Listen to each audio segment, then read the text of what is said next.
Obviously, that's a nonsense bullshit protest. It's just another form of right-wing Trump reactionary people. I must say, as someone who has stopped being shocked by anything, the image of gun-toting thugs in bulletproof vests intimidating a United States governor, in this case in Michigan, Governor Whitmer, is shocking to me. In any civilized country, anybody who showed up at a place of government or even a post office bearing weapons in an ordinary day of business, let alone as part of a protest, should be arrested and would be arrested. The U.S. government and state governments and local governments are no place for people with weapons with a grudge or a grievance. The open carry laws, of course, are very stupid and place America in a unique position of being the only country in the world that claims to be developed that has loose within it people who would be better belonging to some group like ISIS or Al-Qaeda in terms of the way they operate, these dumb militias and the rest of it. But that's nothing compared to the encouragement that the President of the United States, Donald Trump, has been giving these groups, calling them good people, and going so far as to tell Governor Whitmer that she ought to sit down, invite armed thugs into the State House, and cut a deal with them. I have a suggestion for Donald Trump. He ought to live by what he preaches and invite armed militia groups to maybe climb the White House fence or come through the gate or storm the White House in the same way they stormed the state capitol and see what happens. I have a sneaking suspicion that the Secret Service would not welcome them and sit down and encourage them to come into the Oval Office with their weapons and make a deal with the President of the United States. What would in fact happen is that sharpshooters on the White House roof, people like my former Marine son, who's still a Marine, because once a Marine, always a Marine, who scored expert marksman on Parris Island back in boot camp before he went to war twice in Afghanistan, would shoot these suckers in the head, between the eyes, and bring them down before they took 2 steps over the White House lawn. So we're living in a country now where the President of the United States, protected by the Secret Service, that will gun down anyone approaching with a weapon toward the White House once they enter the grounds, wrestle them to the ground and arrest them and cuff them outside the White House if they have weapons, or for that matter on the steps of the Supreme Court or any federal building, says that people with swastikas, Confederate flags, AR-15s and AK-47s with high-capacity magazines wearing bulletproof vests are to be encouraged as a form of protest against what? What tyranny?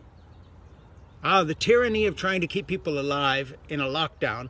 Obviously, that's a nonsense bullshit protest. It's just another form of right-wing Trump reactionary people bred and fed on mythology and conspiracy theories because they could never read an entire book if you look at these folks' faces and get some actual facts. Fox News watchers, Rush Limbaugh groupies, and so forth. These folks carrying weapons into a place of government should bring every American to their knees in prayer for this country. Oh, what have we done? Who have we become? When the president shills for this type of activity, you wonder what his real agenda is. And I'll tell you in the case of what Donald Trump is after. He is going to contest the election result in November if he loses. And he is going to encourage folks like this to make the kind of cataclysmic trouble that we've never seen in these United States before after an election result. His evangelical followers will say it's the will of God he remains president. These folks with guns who are in a governor's office now will show up in various places around federal buildings. We are going to have a repeat of the kind of terror and action we've seen from shooters and violence. And the president will be directly responsible for this, but he won't care because he's a man of blood and revenge. Look at the way he has picked on whistleblowers. Look at the way he has fired anyone, even health experts, that dare to question him. And to satisfy his ego in a Pyrrhic flame out after the election, he is going to look to these buffoons, these losers, making their presence felt. So why don't we just cut to the chase and invite them now to go to the White House fully armed and see what their reception will be from the Secret Service? Why don't we dare Trump to invite them to walk through the gates of the White House fully armed, to give him whatever list of demands they want, and see what the reaction is? Or why doesn't he just shut up?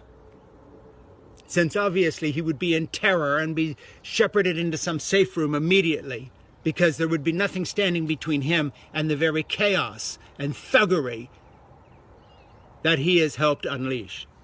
Donald Trump is a coward, a bone-spurred draft dodger who talks big when guns are facing other people, but cowers behind the Secret Service himself, with the tens of millions of dollars in charges he's racked up for him and his family when they go on golfing expeditions and the rest of it at our expense.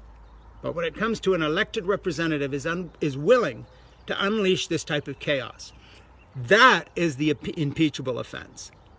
That is the one where he should have been thrown out of office immediately by every Republican and Democrat who would say a president encouraged armed thuggery against an elected governor in any state is a person who is unfit to serve.